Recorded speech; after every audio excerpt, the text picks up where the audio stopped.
Nunca pensé que volvería a hablar de esto.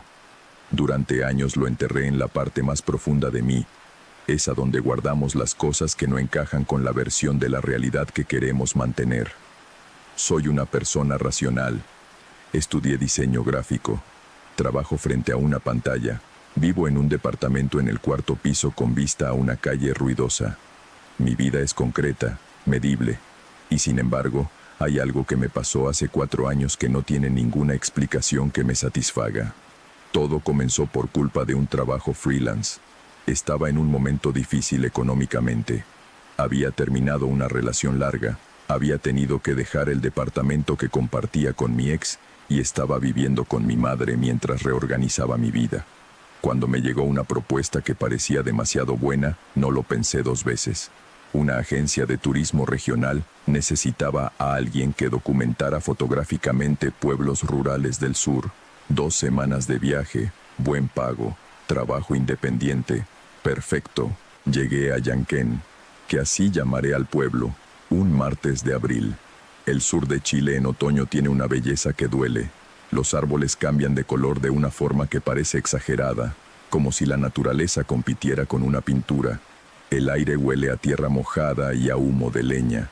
Cuando el minibús se detuvo en la plaza del pueblo, respiré ese aire y pensé, voy a estar bien aquí. Me hospedé en la pensión de una señora llamada Esther. Era una mujer de unos 70 años, menuda, con el pelo blanco recogido en un moño y una sonrisa que parecía guardar algo. No algo malo, necesariamente, solo algo que ella sabía y que yo no. Los primeros días fueron perfectos. Me levantaba temprano, desayunaba con Esther y salía a caminar con mi cámara. La gente era tímida al principio, pero amable. Varios me invitaron a tomar mate mientras me contaban historias del lugar. Fue durante esas conversaciones que empecé a escuchar su nombre, Doña Clementina. La primera vez que lo escuché fue casi de pasada. Una señora llamada Rosa, que tenía un almacén lleno de especias y conservas caseras, lo mencionó mientras me hablaba de ciertas festividades del pueblo. Le pregunté quién era. Rosa dejó de acomodar los frascos que tenía en la mano. Vive al borde del bosque, dijo, al final del camino de tierra que sale por el norte, y cambió el tema. La segunda vez fue al día siguiente. El padre Ignacio, el cura del pueblo, un hombre joven y nervioso, me preguntó qué zonas había visitado. Le mencioné que pensaba ir hacia el norte. Hay una casa al final de ese camino, dijo con cuidado. Una mujer mayor. No le recomendaría pasar demasiado tiempo por ahí. Doña Clementina, dije sin pensarlo. El padre Ignacio se me quedó mirando. ¿Quién le dijo ese nombre? Rosa, del almacén. Él asintió lentamente, como si eso lo explicara todo. Solo tenga cuidado, dijo. Es todo. Por supuesto, eso hizo exactamente lo contrario de disuadirme. Al día siguiente tomé el camino de tierra hacia el norte. El bosque era extraordinario. Araucarias altísimas, coihues cubiertos de musgo, un silencio lleno de sonidos pequeños. Tomé fotos durante horas, tan absorta que no me di cuenta de cuánto había caminado. Cuando levanté la vista, vi la casa.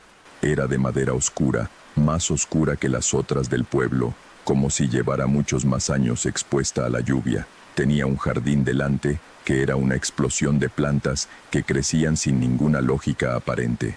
Algunas las reconocí, lavanda, romero, algo que parecía ruda. Otras eran plantas que nunca había visto, con hojas de formas extrañas y flores de colores que no correspondían a la estación. Estaba fotografiando el jardín desde la distancia cuando escuché la voz. ¿Qué fotografías, niña? Di un salto. Al borde del jardín había una mujer anciana que no había estado ahí un segundo antes. Pequeña, encorvada, con una tez oscura y arrugada como cuero curtido, y unos ojos de un color que no supe describir. No eran negros, no eran marrones, eran de un ámbar oscuro, casi dorado, que brillaba de una forma extraña bajo la luz filtrada por las nubes. El jardín, dije. Soy fotógrafa, hago un trabajo para la agencia de turismo. La anciana me miró durante un momento largo, luego sonrió. Valentina, dijo. Me quedé helada. ¿Cómo sabe mi nombre? El pueblo es pequeño, dijo. Se sabe quién llega. Era una respuesta razonable, y sin embargo algo en cómo lo dijo, sin preguntar, sin dudar, como si ya lo hubiera sabido antes de verme, me produjo una incomodidad que traté de ignorar. «Soy Clementina», dijo. «Pasa a tomar algo caliente. Hace frío». Debería haber dicho que no. Debería haber escuchado al padre Ignacio, a Rosa, que con sus silencios me habían advertido claramente. Pero entré. La casa por dentro era cálida y oscura. La estufa de leña encendida, el olor intenso a hierbas y algo ahumado y algo dulce que no identifiqué, las paredes cubiertas de estantes con frascos de vidrio de todos los tamaños, con contenidos de colores que iban del verde oscuro al rojo casi negro, manojos de plantas secas colgando del techo, sobre una mesa de madera, varios libros abiertos con escritura a mano y dibujos que no pude ver bien desde donde me senté. Clementina me preparó un té en una taza de cerámica hecha a mano, de un color azul muy profundo. El té tenía un sabor que no reconocí, ligeramente amargo al principio, y luego dulce, con un aroma floral que me resultó agradable. Hablamos casi 2 horas. Clementina habló de plantas medicinales, de remedios que su madre le había enseñado, de cómo el bosque tenía una memoria que los humanos habíamos olvidado cómo leer, de que ciertos lugares tenían una energía antigua, ni buena ni mala, y que quienes sabían relacionarse con ella podían hacer cosas que los demás llamaban milagros o magia según la dirección del viento. Cuando me fui, el sol estaba bajo, y yo me sentía liviana, como después de una conversación con alguien que realmente te escucha. Esa noche, revisando las fotos en mi laptop, noté algo. En una imagen del jardín de Clementina, tomada justo antes de que ella me hablara, había una figura al borde de los arbustos. La silueta encorvada de la anciana, con algo en la mano que parecía una vara larga. Pero yo recordaba claramente que cuando tomé esa foto, el jardín estaba vacío. Lo recordaba porque había revisado el encuadre varias veces buscando el ángulo perfecto. No había nadie. Amplié la imagen todo lo que pude. La figura era inconfundible. Cerré la laptop y traté de no pensar más en eso. El ojo miente a veces. Las fotos atrapan cosas que el cerebro filtra. Hay explicaciones. Pero esa noche soñé con ella. En el sueño, yo estaba en el bosque, y el bosque era diferente. Más oscuro, más denso, con árboles que no correspondían a ninguna especie real. El suelo estaba cubierto de algo negro y brillante. En un claro, junto a una hoguera pequeña, estaba Clementina. Sostenía algo en las manos. La taza azul de la que yo había bebido el té. Me miró directamente, con ojos que yo sabía que pertenecían a algo que también estaba mirando hacia afuera. «Ya empezó», dijo.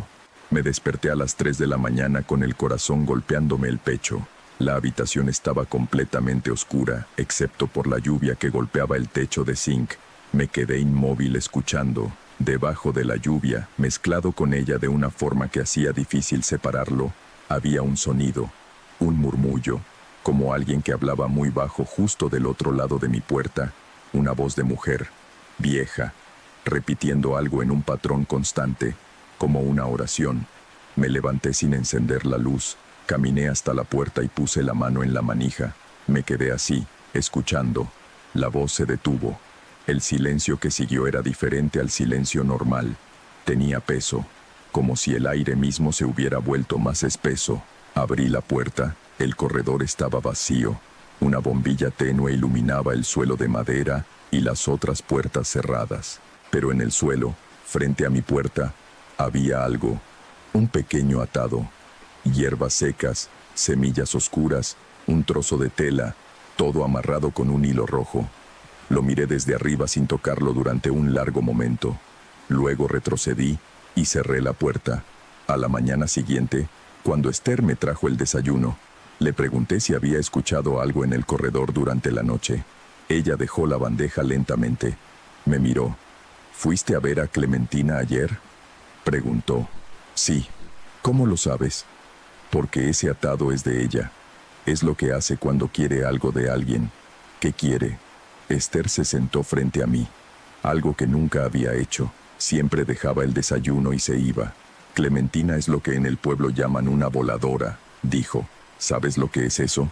Había escuchado el término. En el sur de Chile existe ese mito. Mujeres que hacen pactos con fuerzas oscuras a cambio de poder.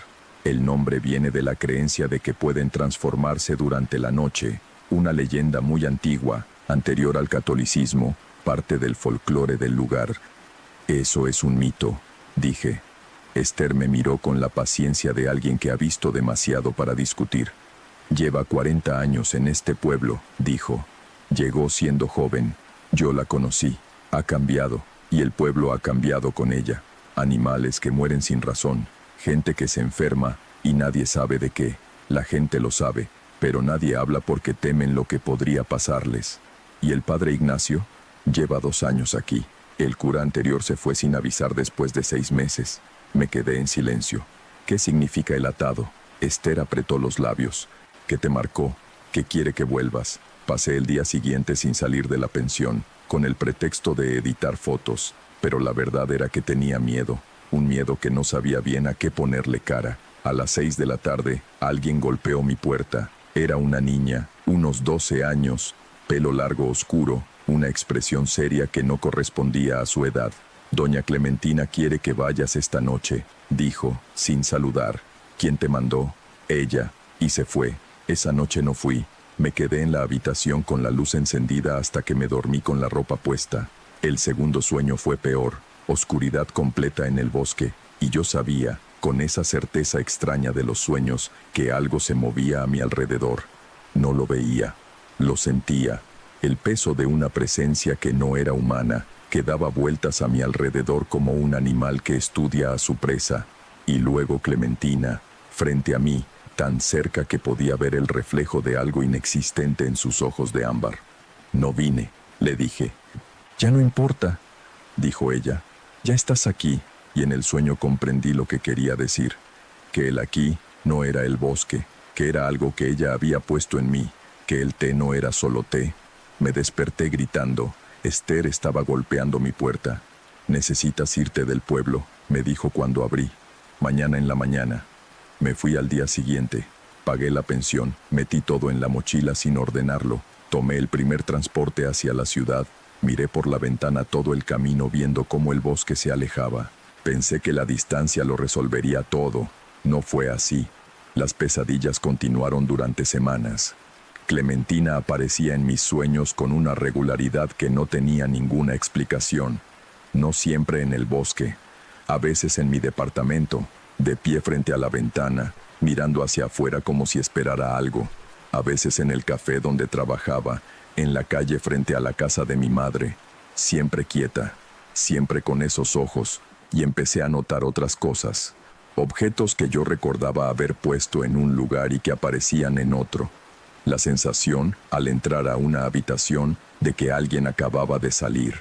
Un olor que a veces llegaba sin razón aparente. Hierbas, algo ahumado, algo dulce. El olor exacto de la casa de Clementina. Fui a una psicóloga. Me dijo que era estrés postraumático leve, que mi mente estaba procesando la experiencia de formas que parecían sobrenaturales pero tenían explicación neurológica. Me dio ejercicios para la ansiedad. Los ejercicios no funcionaron. 3 meses después de haber vuelto, encontré el atado. Estaba en el bolsillo interno de mi mochila de trabajo, la que usaba todos los días. El mismo tipo de atado, hierbas secas, semillas, tela, hilo rojo, pero no era el mismo. Era uno nuevo. Lo puse sobre la mesa y lo miré un rato largo. Luego lo tiré por el lavabo, aplastándolo con los dedos hasta que se deshizo en fragmentos. El olor que liberó al abrirse era exactamente el olor de la casa de Clementina. Esa noche tuve el peor sueño hasta entonces. El bosque tenía luz, pero era una luz que venía de abajo, del suelo mismo, como si algo debajo de la tierra ardiera. Y en esa luz vi lo que Clementina era realmente, lo que se ocultaba bajo la forma de la anciana encorvada. No voy a describir lo que vi, no porque no pueda, sino porque hay cosas que pierden algo al ponérseles palabras. Lo que vi no tenía nombre en ningún idioma que yo conozca. Era antiguo, era enorme, y me miraba con algo que, si tuviera que darle un nombre, llamaría hambre. Me desperté y vomité. Llamé a Esther al día siguiente, le conté todo, los sueños, los objetos, el olor, el atado en la mochila. Esther permaneció en silencio un momento largo. Tenía miedo de que esto pasara, dijo. Hay una persona que puede ayudarte, una mujer que vive al otro lado del pueblo, cerca del lago. Su nombre es Sofía. Ella sabe de estas cosas. ¿Por qué no me lo dijiste antes de irme? Porque esperaba que no fuera necesario. Volví al pueblo 2 semanas después. Sé que parece contraproducente, pero lo que Esther me explicó, lo que Sofía confirmaría después, era que la distancia no rompe este tipo de vínculo. Huir no sirve. Lo que Clementina teje, lo teje en ti, no en el lugar. Sofía era una mujer de unos 50 años, alta, con el pelo gris corto y una expresión directa que contrastaba con todo lo que yo esperaba. No había misterio artificial en ella. Me hizo sentar, me sirvió agua, me pidió que contara todo desde el principio y escuchó sin interrumpirme. Cuando terminé, asintió como si lo que yo había descrito confirmara algo que ya sabía. El té, dijo. Ella te dio algo en el té, no venenoso, un vínculo. Es lo que hacen para anclar a alguien. ¿Anclar para qué? Sofía se tomó un momento. Clementina lleva décadas alimentándose de algo que nosotros producimos sin saberlo. Miedo, desorientación, esa energía que sale cuando alguien no puede dormir y no entiende por qué. Ella los elige, no a todos, a algunos, a los que tienen algo que le interesa. ¿Cómo se rompe?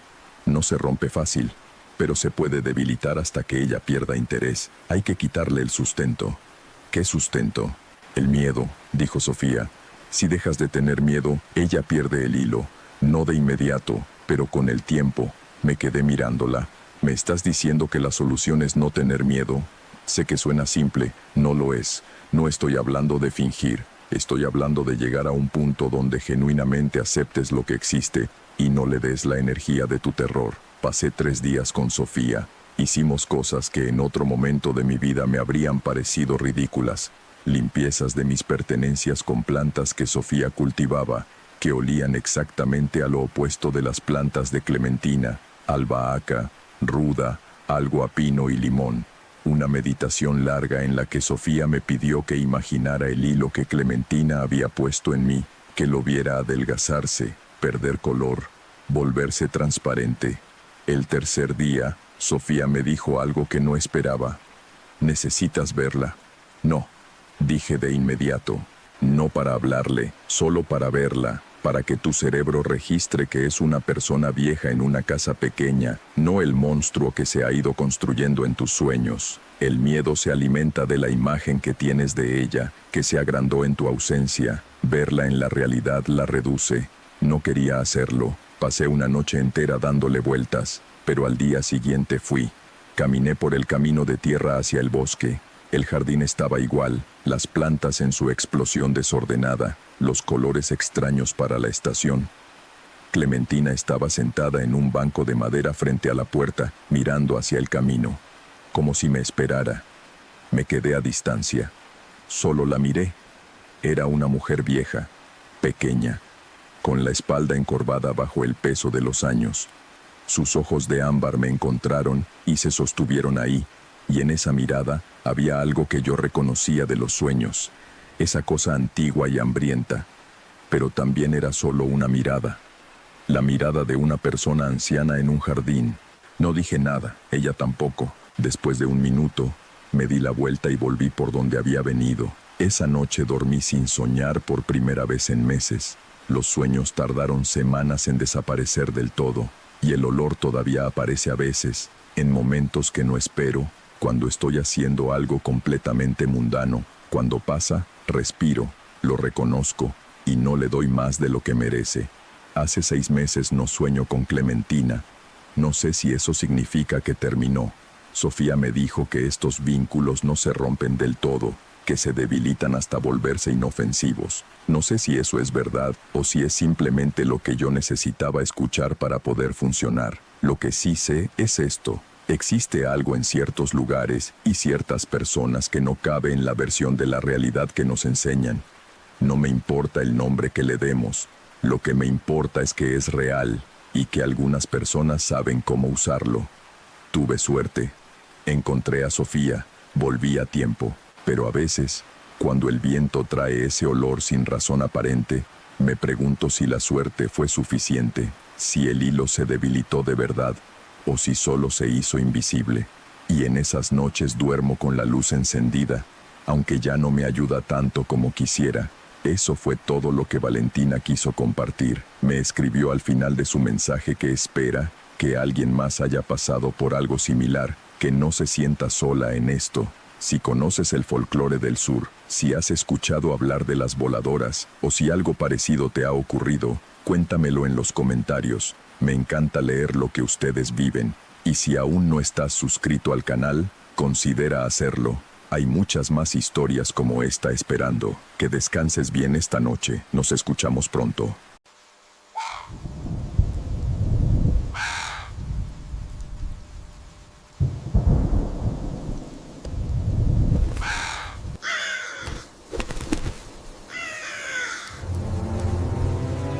Recibí este relato de un oyente que prefirió mantenerse anónimo, y después de leerlo, entiendo perfectamente por qué. Lo que vivió desafía cualquier explicación racional. Si tú has experimentado algo que te hizo cuestionar todo lo que creías saber sobre la realidad, te invito a compartirlo en los comentarios. A veces necesitamos saber que no estamos solos en estas experiencias. Esta es la historia de alguien que aceptó un trabajo como conductor nocturno en una ruta rural, sin saber que algunos pasajeros nunca deberían ser recogidos. Tengo 41 años y conduzco taxis desde hace 20. He visto de todo en este trabajo: borrachos, peleas, partos en el asiento trasero, gente huyendo de situaciones peligrosas. Pensaba que nada podía sorprenderme ya. Estaba equivocado. Lo que voy a contar pasó hace 3 años, durante el invierno de 2022. En ese momento trabajaba turnos nocturnos para una cooperativa de taxis en una ciudad mediana. Los turnos nocturnos pagaban mejor y yo necesitaba el dinero. Mi hija menor estaba en la universidad y los gastos eran constantes. La cooperativa me asignó una ruta nueva ese diciembre. Era una línea rural que conectaba 3 pueblos pequeños con la ciudad principal. La ruta atravesaba unos 30 kilómetros de carretera oscura y solitaria, bordeando un bosque denso que se extendía por kilómetros en ambas direcciones. Mi compañero Julián, que había manejado esa ruta durante 5 años, renunció sin dar explicaciones. Cuando le pregunté por qué dejaba un turno tan rentable, solo me miró con una expresión extraña y me dijo: «Hay cosas allá afuera que es mejor no ver, cosas que uno no puede explicar sin sonar loco». Pensé que estaba exagerando. Julián siempre había sido un tipo supersticioso, de los que no pasan por debajo de escaleras y tiran sal sobre el hombro. No le di importancia. Mi primera noche en la ruta fue un lunes. Salí de la estación a las 10 de la noche con el taxi lleno de gasolina y una termo de café caliente. El clima era frío pero despejado, con una luna casi llena iluminando el paisaje. Los primeros viajes fueron normales. Recogía trabajadores nocturnos, estudiantes que volvían tarde de la biblioteca, una pareja de ancianos que regresaba de visitar a su hijo en la ciudad.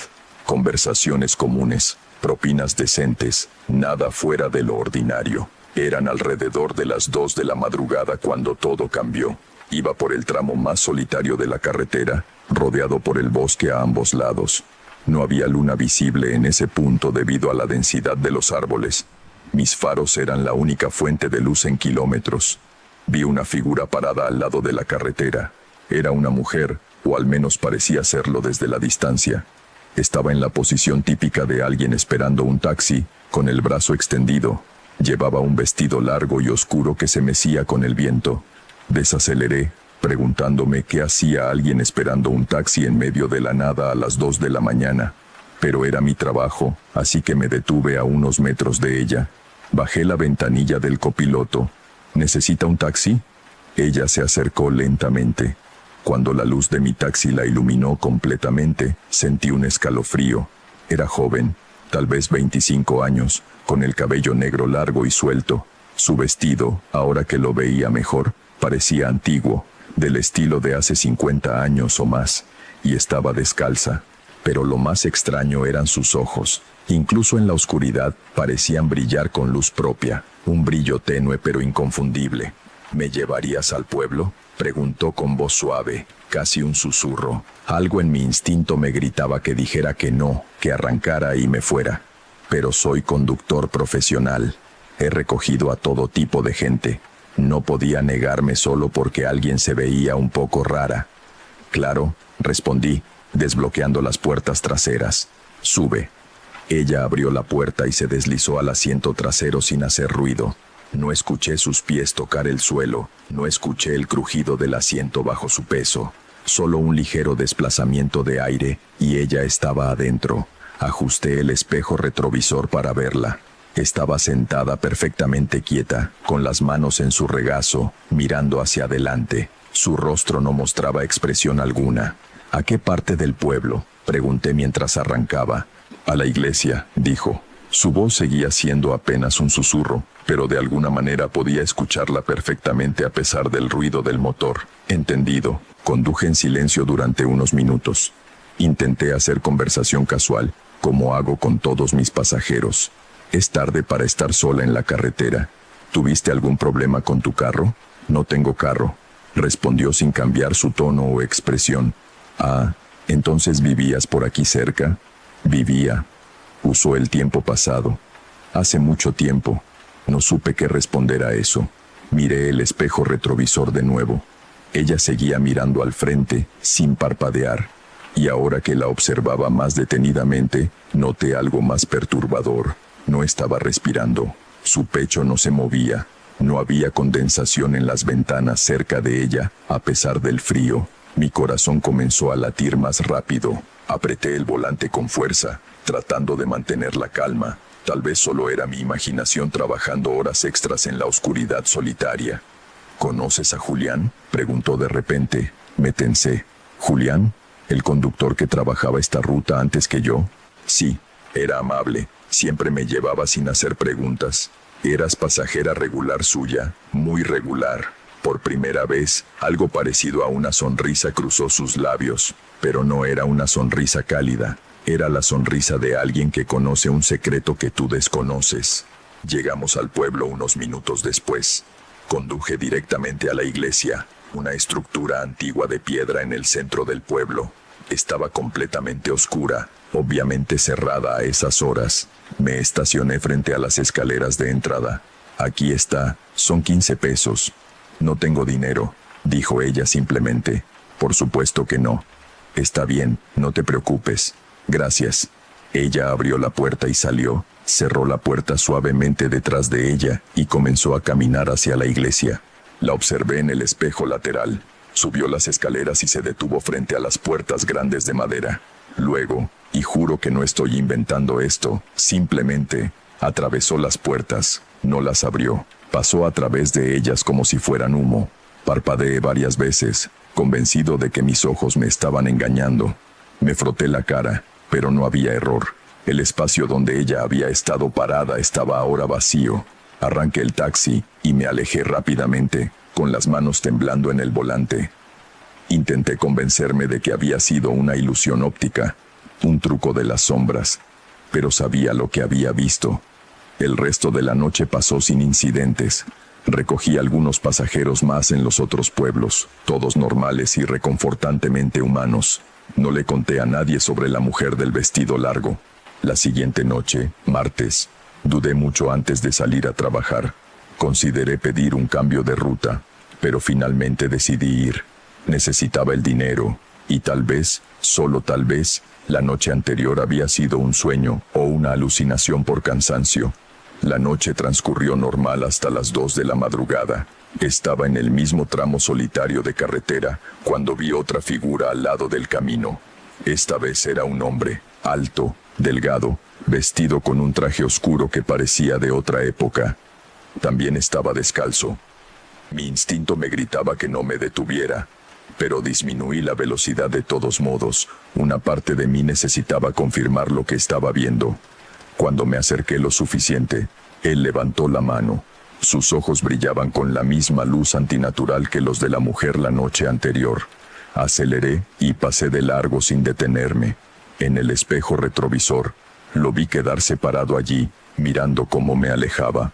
No mostró frustración o enojo, solo observaba. Mi corazón latía tan fuerte que podía escucharlo sobre el ruido del motor. Conduje directamente de regreso a la estación sin recoger más pasajeros esa noche. Le dije al despachador que me sentía enfermo. Al día siguiente, busqué a Julián. No fue difícil encontrarlo. Seguía viviendo en la misma zona. Cuando abrió la puerta de su casa y me vio, su expresión se volvió sombría. «Así que los viste», dijo antes de que pudiera decir palabra. Asentí. Nos sentamos en su pequeña sala con café. Julián encendió un cigarrillo y me contó su experiencia. «Empezó hace unos 3 años», dijo. «La primera vez recogí a una mujer en ese mismo tramo de carretera. Parecía normal al principio, pero después de unos minutos me di cuenta de que algo estaba mal. No respiraba, no se reflejaba correctamente en el espejo, y cuando la dejé en el pueblo, desapareció frente a mis ojos». «¿La misma mujer con el vestido largo?», pregunté. «Sí, pero después aparecieron otros, un hombre con traje, una niña con un vestido blanco, un anciano con ropa de trabajo, todos muertos, todos fantasmas». «¿Fantasmas?», dije la palabra en voz alta por primera vez, dándole forma a lo que había estado negando en mi mente. «¿Qué más podrían ser?». Julián me miró directamente. Al principio pensé que estaba volviéndome loco, pero era demasiado constante, demasiado real. Noche tras noche, alguien esperaba en esa carretera. A veces los recogía, otras veces, después de aprender mejor, simplemente pasaba de largo. «¿Por qué están ahí?», pregunté. «¿Qué quieren?». «Investigué un poco», dijo Julián, apagando su cigarrillo. «Esa carretera tiene historia. En los años 60 hubo un accidente terrible. Un autobús lleno de gente del pueblo regresaba de una feria en la ciudad. El conductor se quedó dormido.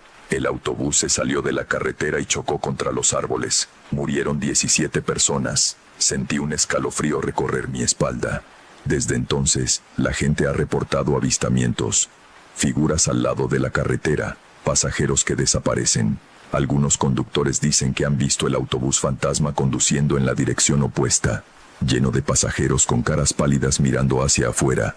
«¿Por qué nadie me dijo esto antes de asignarme la ruta?», pregunté, sintiendo una mezcla de miedo y frustración. Julián se encogió de hombros. «La compañía lo niega. Dicen que son solo historias, y técnicamente no ha pasado nada malo. Los fantasmas no han lastimado a nadie, que yo sepa. Solo están ahí». «¿Por qué renunciaste entonces?». «Porque no podía seguir así», dijo Julián con voz cansada. «Cada noche, esperando ver quién aparecería, preguntándome si esta vez sería diferente, si esta vez algo malo pasaría. No dormía bien, empezaba a ver sombras incluso durante el día. Mi esposa decía que hablaba dormido sobre pasajeros que desaparecían. No valía la pena el dinero extra». Volví a casa ese día con mucho en qué pensar. Parte de mí quería renunciar inmediatamente, como había hecho Julián, pero otra parte, una parte que no entendía completamente, sentía curiosidad y, extrañamente, compasión. Esos espíritus no parecían malignos, solo perdidos, atrapados en algún bucle, repitiendo su último viaje una y otra vez. Decidí continuar con la ruta, pero con un plan. Investigaría más sobre el accidente, sobre las víctimas, y si volvía a ver a alguno de ellos, intentaría comunicarme de verdad. Pasé los siguientes días en la biblioteca local y en los archivos del periódico. Encontré artículos sobre el accidente del autobús de 1967, 17 muertos, confirmado. La mayoría eran del pueblo donde dejé a la mujer, regresando de una feria anual en la ciudad. Encontré fotos de las víctimas en las noticias, y allí estaba ella, María Elena Fuentes, 24 años. Su foto en el periódico mostraba exactamente la misma cara que había visto en mi taxi. El hombre del traje era Rodrigo Salazar, 32 años, contador. La niña con vestido blanco que Julián mencionó era Sofía Ramírez, 7 años. Todos reales, todos muertos en ese accidente hace más de 50 años. La siguiente vez que salí a trabajar la ruta, llevaba conmigo copias de los artículos y las fotos. No sabía exactamente qué planeaba hacer con ellos, pero sentía que necesitaba tenerlos. Era jueves. Las 2 de la madrugada llegaron más rápido de lo que esperaba. Y sí, ahí estaba de nuevo. Esta vez era la niña. Sofía estaba parada al lado de la carretera, vestida con su vestido blanco, descalza como los demás. Sostenía algo en sus manos, un oso de peluche. Me detuve. No sé por qué. Algo en verla allí, tan pequeña y tan sola, me rompió el corazón a pesar de mi miedo. «¿Necesitas que te lleve a casa?», Pregunté cuando bajé la ventanilla. Ella asintió. No habló, solo asintió. Sube entonces. Ella subió al asiento trasero, abrazando su oso de peluche. En el espejo retrovisor, la observé. Se veía tan real, tan viva. Si no supiera la verdad, nunca habría adivinado que estaba mirando a un fantasma. ¿Sabes dónde vives?, pregunté suavemente. En la calle Flores, dijo con voz infantil. Número 14. Conduje hacia el pueblo, mi mente corriendo. Según los artículos, ella había vivido en la calle Flores, pero ¿existiría aún la casa? ¿Seguiría en pie después de tantos años? Sofía, dije suavemente. Ella levantó la vista hacia el espejo cuando dije su nombre. ¿Sabes qué año es? 1967, respondió sin dudar. ¿Recuerdas dónde has estado hoy? En la feria, dijo abrazando su oso más fuerte. Con mamá y papá, y mi hermano. Íbamos en el autobús. Estaba muy cansada. Me quedé dormida. Mi garganta se cerró. ¿Y después? Desperté aquí, en la carretera, pero no encuentro el autobús. Y mamá y papá no están. Tengo miedo. Lágrimas picaron mis ojos. Esta niña había estado reviviendo ese momento durante décadas, sin entender que nunca llegó a casa, sin saber que ella y todos en ese autobús habían muerto. Llegamos a la calle Flores. El número 14 todavía existía, pero la casa había cambiado. Había sido renovada, modernizada. Probablemente había tenido varios dueños desde entonces. Me estacioné frente a ella. Sofía miró por la ventana. Esta no es mi casa, dijo confundida. Se ve diferente. Sofía, dije suavemente, tengo que decirte algo, y sé que va a ser difícil de entender. Ella me miró con sus ojos brillantes y espectrales. Ha pasado mucho tiempo desde esa noche en el autobús, mucho más de lo que piensas. El autobús nunca llegó al pueblo. Hubo un accidente. ¿Un accidente? Sí, y tú no sobreviviste, cariño. Ninguno de ustedes lo hizo. Silencio. Ella procesaba mis palabras con la lógica simple de una niña. ¿Entonces estoy muerta?, preguntó finalmente. Sí. Por eso mamá y papá no me encuentran. Ellos también fallecieron en el accidente. Y tu hermano. Todos juntos. Más silencio. Luego, para mi sorpresa, ella sonrió ligeramente. ¿Entonces están aquí también? ¿En algún lugar? Probablemente, sí. Quiero verlos. Lo sé, y creo que puedes. Pero tienes que dejar de esperar en la carretera. Tienes que ir más allá. ¿Más allá de dónde? No tenía respuesta para eso, solo instinto.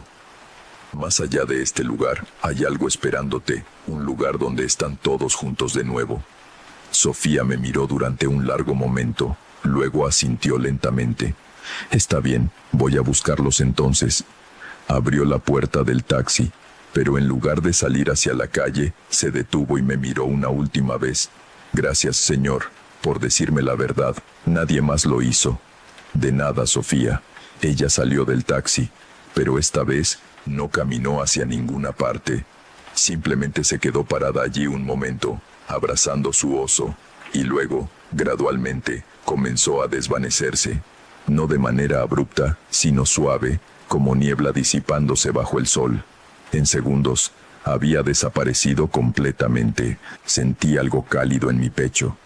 Esperanza, quizás, o alivio. Había ayudado a esa niña perdida a seguir adelante. Durante las siguientes semanas, continué recogiendo a los pasajeros fantasmas cuando aparecían. No todos, solo aquellos que claramente eran del accidente del autobús. Les decía la verdad sobre lo que había pasado. Algunos reaccionaban con miedo o confusión, otros con aceptación pacífica. Y uno por uno, después de escuchar la verdad, seguían adelante, se desvanecían, liberados finalmente de su bucle eterno. Recogí a María Elena 2 veces más. La segunda vez, después de decirle la verdad, ella lloró. No lágrimas reales, pero el gesto de llorar, el dolor de entender que su vida había terminado hace tanto tiempo. ¿Duele?, preguntó. ¿Morir, digo? No lo sé, admití, pero no creo que duela seguir adelante. Creo que es paz. Ella asintió lentamente. He estado tan cansada durante tanto tiempo. Solo quiero descansar. Entonces descansa, ya no tienes que seguir esperando aquí. Como Sofía, ella simplemente se desvaneció después de eso, pacíficamente, con una última sonrisa de gratitud. El último pasajero fantasma que recogí fue Rodrigo, el hombre del traje. Era marzo, 3 meses después de empezar en esta ruta. Cuando subió a mi taxi, habló antes de que yo pudiera decir nada. Los otros han desaparecido, dijo. Sofía, María Elena, Marcos, todos ellos. ¿Fuiste tú? Les dije la verdad, respondí, sobre lo que pasó, y ellos decidieron seguir adelante. Sabía que algo había pasado esa noche, dijo Rodrigo mirando por la ventana. Recuerdo el autobús saliéndose de la carretera, recuerdo el impacto, pero después, solo recuerdo despertar aquí, en este camino, esperando transporte que me llevara a casa. Noche tras noche tras noche. Lo siento. No te disculpes, simplemente dime, ¿hay algo más? Después de esto, honestamente, no lo sé, pero todos los demás parecían sentir que sí, parecían aliviados, en paz. Rodrigo fue silencioso por un momento, luego asintió. Está bien, ya he estado aquí suficiente tiempo, si los demás pudieron seguir adelante, yo también puedo. Lo llevé hasta el pueblo, hasta la dirección que me dio. Cuando se bajó, me estrechó la mano. Su toque era frío pero sólido, real. Gracias, amigo, por hacer lo que otros conductores no hicieron, por tratarnos como personas en lugar de fenómenos que ignorar. Todos merecen ser vistos, todos merecen la verdad. Él sonrió, asintió una última vez, y luego, como los demás, simplemente se desvaneció en el aire nocturno. Después de esa noche, la carretera se sintió diferente, más tranquila, todavía solitaria y oscura, pero sin esa pesadez en el aire que había estado presente desde mi primera noche. Hablé con otros conductores que habían trabajado esa ruta a lo largo de los años. Confirmaron que los avistamientos habían cesado. Ya no había figuras esperando al lado de la carretera a las 2 de la madrugada. Los pasajeros fantasmas se habían ido. Un conductor mayor, don Francisco, que había trabajado la ruta en los años 80, me buscó específicamente después de escuchar lo que había pasado. Deberías saber algo, me dijo. En los 60, cuando pasó el accidente, los cuerpos fueron recuperados, todos excepto 4. 4 pasajeros nunca fueron encontrados. Se asumió que habían sido arrojados al bosque por el impacto, pero las búsquedas no revelaron nada. Sus familias nunca tuvieron cierre. ¿4? Pregunté. ¿Quiénes? Me mostró recortes de periódico viejos. Los 4 desaparecidos fueron María Elena Fuentes, Rodrigo Salazar, Sofía Ramírez y un hombre llamado Marcos Herrera. Exactamente los 4 fantasmas principales que había encontrado en la carretera. Sus familias oraron por años, continuó don Francisco. Pusieron carteles, ofrecieron recompensas, pero nunca supieron qué pasó con sus seres queridos. Murieron sin saber. Pensé en esto durante mucho tiempo. Esas 4 personas no solo habían estado atrapadas en un bucle espiritual, habían estado literalmente perdidas, sin un lugar de descanso final, sin que nadie supiera qué había sido de ellos. Decidí investigar más. Localicé a descendientes de las familias. No fue difícil. En pueblos pequeños, todos conocen a todos. Le conté a un nieto de Rodrigo lo que había experimentado. Esperaba que me llamara loco. En cambio, él lloró. Mi abuelo siempre dijo que podía sentir que el tío Rodrigo todavía estaba ahí, en alguna parte, me dijo. Toda su vida buscó respuestas. Murió hace 10 años sin encontrarlas. Pero tal vez ahora, donde sea que esté, finalmente tiene paz sabiendo que su hermano también la tiene. Contacté a las otras familias también. Algunos me creyeron. Otros pensaron que estaba loco. Pero los que creyeron encontraron consuelo en saber que sus familiares perdidos finalmente habían encontrado su camino. Continué trabajando la ruta nocturna durante otro año. Nunca volví a ver pasajeros fantasmas. La carretera era solo una carretera, oscura y solitaria, pero desprovista de la tristeza espectral que había definido ese tramo durante décadas. Eventualmente dejé ese turno y cambié a horarios diurnos. Era hora. Había hecho lo que necesitaba hacer, y mi familia me necesitaba en casa por las noches, pero de vez en cuando conduzco por esa carretera durante el día, pienso en ellos, en Sofía con su oso de peluche, en María Elena con su vestido largo, en Rodrigo con su traje anticuado, en Marcos, a quien solo vi una vez pero que también encontró su camino. Me pregunto dónde están ahora, si realmente hay algo después de esto, algún lugar donde todos los pasajeros perdidos finalmente lleguen a su destino. Quiero creer que sí, quiero creer que les di lo que necesitaban, reconocimiento, verdad y permiso para seguir adelante. La gente me pregunta si tengo miedo de los fantasmas ahora, después de todo lo que viví, y la verdad es que no. Los muertos no son los que dan miedo, los muertos solo quieren paz, cierre, ser recordados. Son los vivos, con nuestros secretos y nuestras mentiras y nuestra capacidad de herir, los que realmente deberían asustarnos. Pero esa es otra historia. Esta historia, la de los pasajeros fantasmas de la carretera rural, termina aquí, con una carretera más tranquila, con espíritus en paz, con familias que finalmente tienen respuestas, aunque esas respuestas vinieron décadas tarde, y conmigo, un conductor de taxi que aprendió que a veces el trabajo no es solo llevar gente de un lugar a otro, a veces es ayudar a las almas perdidas a encontrar su camino a casa, incluso cuando ese hogar está más allá de cualquier lugar que pueda llevarlos mi taxi. Y así concluye el relato que recibí. La persona que me lo envió sigue conduciendo taxis, aunque en rutas diferentes ahora. Me dijo que nunca más ha visto algo paranormal, pero que siempre recordará esas semanas cuando ayudó a espíritus perdidos a encontrar paz. Si alguna vez has tenido un encuentro con lo inexplicable en tu trabajo o en tu vida diaria, me encantaría leerlo. Comparte tu experiencia en los comentarios. Nunca sabes quién más podría necesitar escuchar que no está solo en lo que vivió. Descansa tranquilo, nos encontramos en la próxima historia.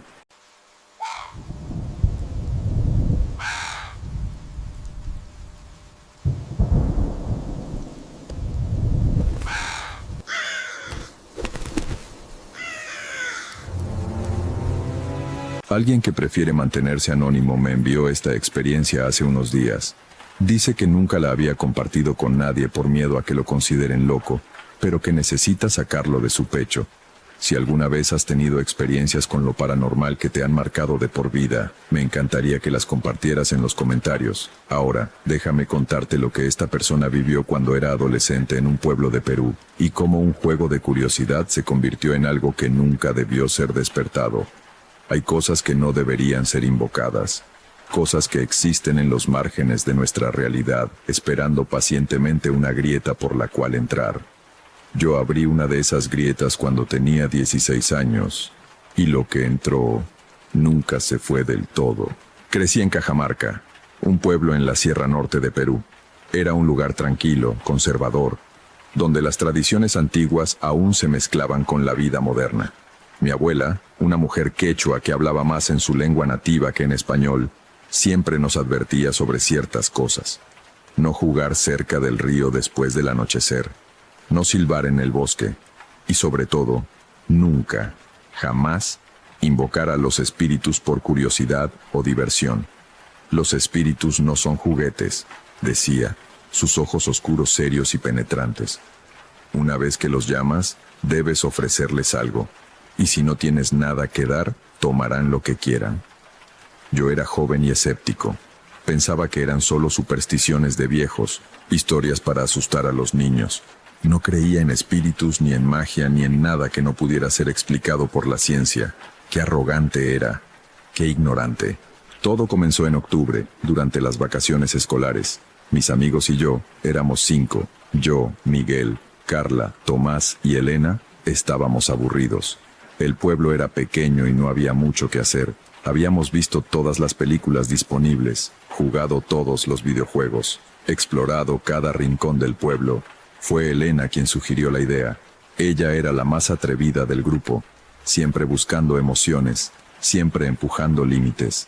¿Y si hacemos una sesión espiritista?, dijo una tarde mientras estábamos sentados en la plaza del pueblo, comiendo helado bajo el sol de la tarde. ¿Una sesión espiritista? Carla se rió. ¿En serio? ¿Qué somos, niños de 12 años? No, escuchen, sería divertido. Como en las películas, usamos una tabla Ouija, tratamos de contactar espíritus, nos asustamos un poco. Entretenimiento gratis. No tenemos una tabla Ouija, señaló Miguel. Podemos hacer una, solo necesitas papel, marcadores y un vaso. Lo busqué en internet. Tomás me miró. ¿Tú qué opinas? Me encogí de hombros. Suena tonto, pero ¿por qué no? No es como si realmente fuera a pasar algo. Debí haber recordado las advertencias de mi abuela. Debí haber dicho que no. Pero el orgullo y la curiosidad juvenil son fuerzas poderosas. Decidimos hacerlo esa noche en la casa de Elena. Sus padres estarían fuera visitando a familiares en el pueblo vecino, así que tendríamos la casa para nosotros solos hasta tarde. Nos reunimos a las 9. Elena había preparado todo siguiendo instrucciones que encontró en internet. Una cartulina grande con las letras del alfabeto dispuestas en círculo, los números del 0 al 9 y las palabras sí y no en esquinas opuestas. En el centro había colocado un vaso de vidrio volteado. ¿De verdad vamos a hacer esto?, preguntó Carla, mirando la improvisada tabla con escepticismo. Vamos, será divertido, insistió Elena. Además, no va a pasar nada, es solo un juego. Nos sentamos alrededor de la mesa en la sala de Elena. Ella apagó las luces, dejando solo una vela encendida en el centro. Las sombras bailaban en las paredes, creando formas que parecían moverse con vida propia. Bien, dijo Elena, su voz tomando un tono ceremonioso. Todos ponen un dedo sobre el vaso. Suavemente, no lo empujen. Colocamos nuestros dedos índices sobre el vaso. Se sentía frío al tacto, más frío de lo que debería. Espíritus del más allá, comenzó Elena, claramente disfrutando el teatro de todo esto. Los invocamos. Si hay alguien aquí con nosotros, denos una señal. Muévanse entre nosotros. Háblenos. Silencio. El vaso no se movió. Esperamos, nuestros dedos sobre el vidrio frío, la vela parpadeando suavemente. Esto es ridículo, murmuró Tomás después de un minuto. Dale tiempo, dijo Elena.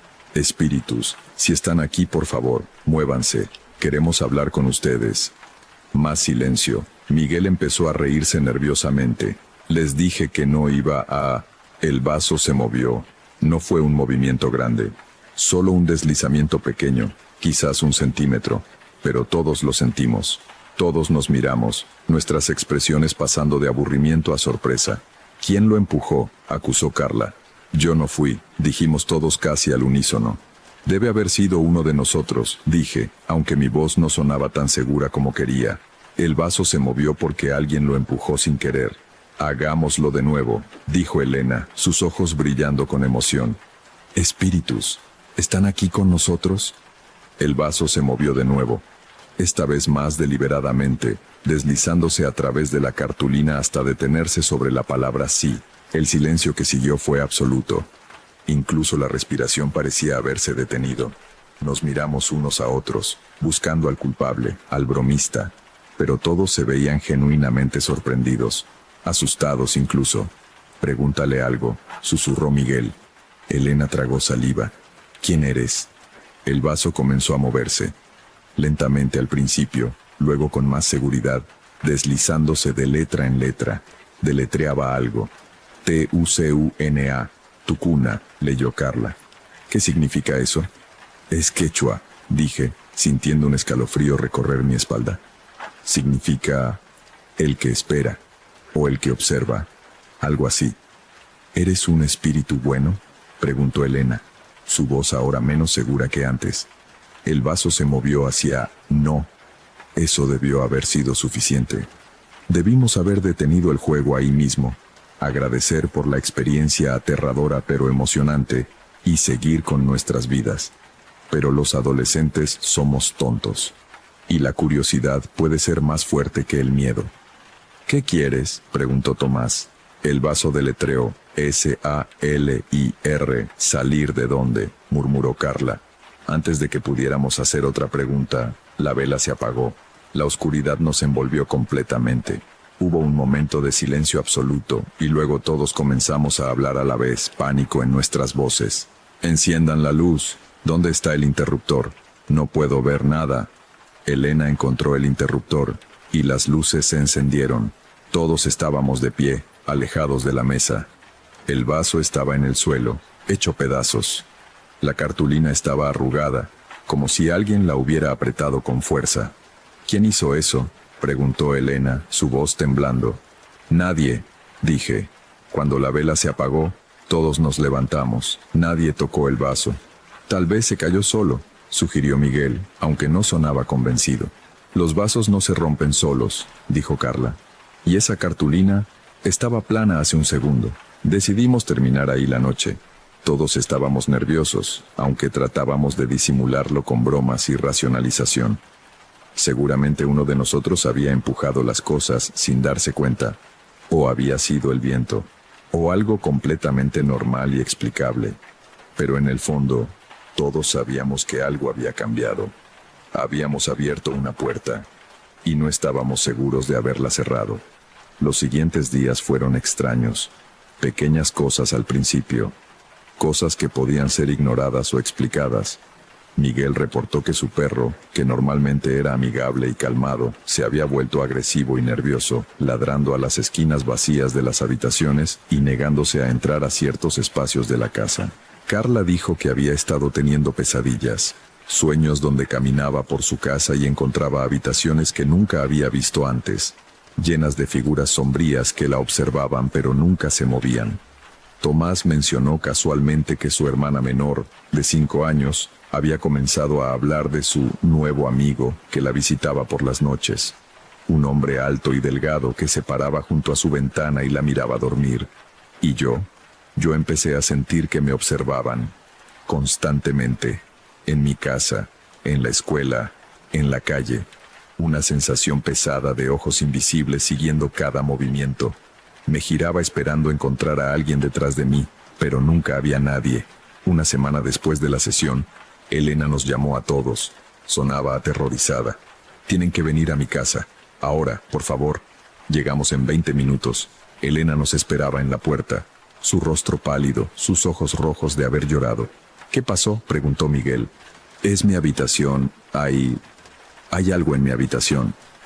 Subimos las escaleras juntos, ninguno queriendo ir primero. La puerta de la habitación de Elena estaba entreabierta. Desde el pasillo podíamos ver que algo estaba mal. La luz dentro parpadeaba, aunque no había luces que parpadearan en esa habitación. Empujé la puerta lentamente. Lo que vimos dentro nos dejó helados. Las paredes estaban cubiertas de escritura, símbolos que no reconocíamos, mezclados con palabras en quechua. Habían sido escritos con algo oscuro y viscoso que goteaba por las paredes, y en el centro de la habitación, flotando en el aire, había objetos: el reloj despertador de Elena, libros, un espejo pequeño, todos suspendidos como si fueran sostenidos por hilos invisibles, girando lentamente. ¡Qué demonios!, susurró Tomás. Y entonces escuchamos la voz. No venía de ningún lugar específico. Parecía emanar de las paredes mismas, o tal vez de dentro de nuestras propias cabezas. Abrieron la puerta. Ahora debo tomar. Los objetos flotantes cayeron al suelo de golpe. La escritura en las paredes comenzó a gotear más rápido, las palabras cambiando, reorganizándose. Debemos cerrar esto, dije, mi voz temblorosa. Lo que sea que hicimos, lo que sea que abrimos, tenemos que cerrarlo. ¿Cómo?, preguntó Elena, lágrimas corriendo por su rostro.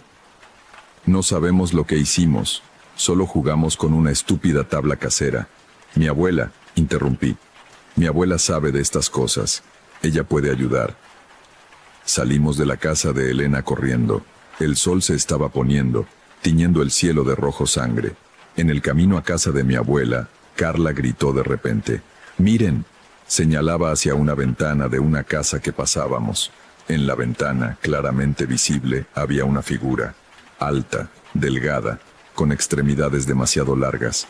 No tenía rasgos faciales claros, solo una superficie oscura donde debería estar el rostro. Y nos estaba mirando. Nos estaba siguiendo. Corrimos más rápido. Mi abuela vivía en las afueras del pueblo, en una casa pequeña rodeada de jardines llenos de hierbas que usaba para sus remedios tradicionales.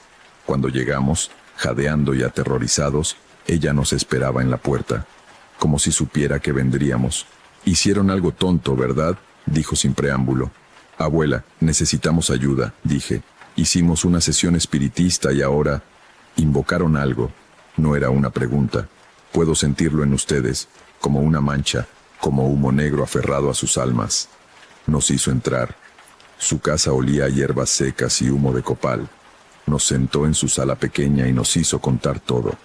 Cuando terminamos, ella negó con la cabeza lentamente.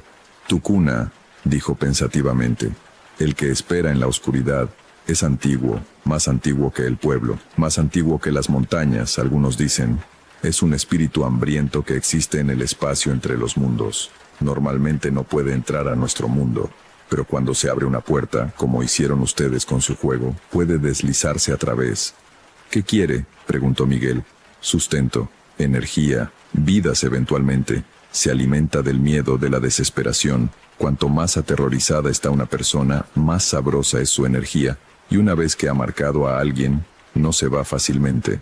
«¿Cómo lo detenemos?», preguntó Elena. Mi abuela consideró esto durante un largo momento.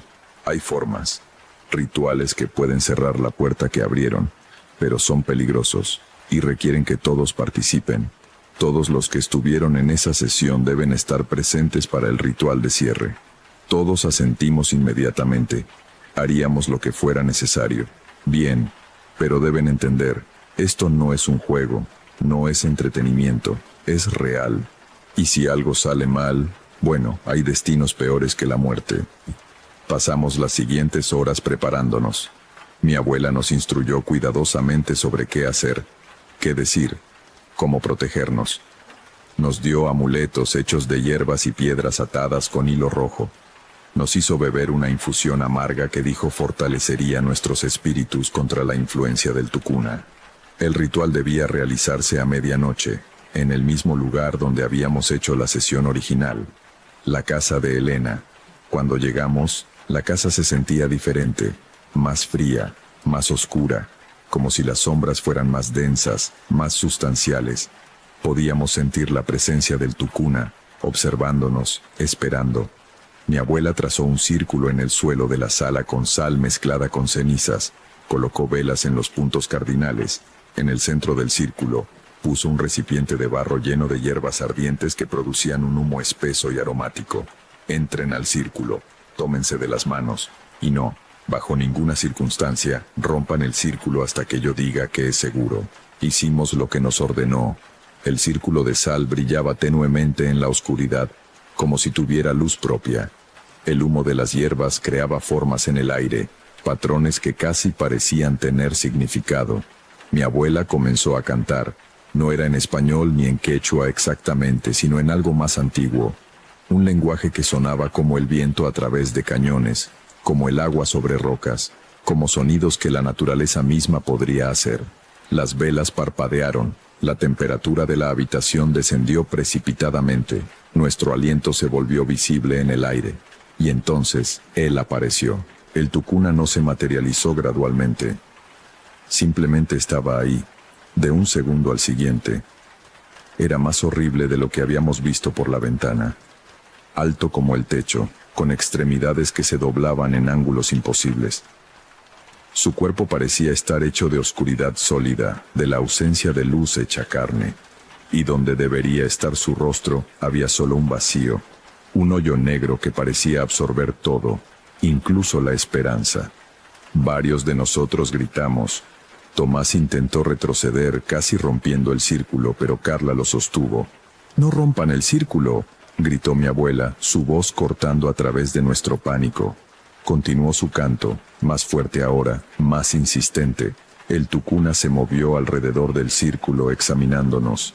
Podía sentir su mirada, si es que se podía llamar mirada a esa atención horrible, pasando sobre cada uno de nosotros. Cuando me tocó, sentí como si algo frío y viscoso se deslizara sobre mi piel. Habló. Su voz era como la que habíamos escuchado en la habitación de Elena, pero amplificada, resonando no solo en nuestros oídos sino en nuestros huesos, en nuestros dientes. Me llamaron, me invitaron, ahora quieren echarme, pero yo he probado su miedo. He tocado sus mentes. Algunos de ustedes ya son míos. Nadie aquí es tuyo, gritó mi abuela. Fueron engañados por ignorancia juvenil. No había verdadero consentimiento, no había verdadera invocación. Hablaron mi nombre, abrieron la puerta. Eso es suficiente. En el nombre de los antiguos, de los que vinieron antes, de las fuerzas que mantienen el equilibrio, te ordeno volver a tu lugar. Vuelve a la oscuridad entre mundos. El tucuna se rió. Fue el sonido más horrible que había escuchado en mi vida, como cristal rompiéndose mezclado con gritos distantes. No puedes obligarme, vieja. Tu poder es pequeño. Tu conocimiento es fragmentado. Los antiguos caminos se han perdido. No tienes el poder para banear.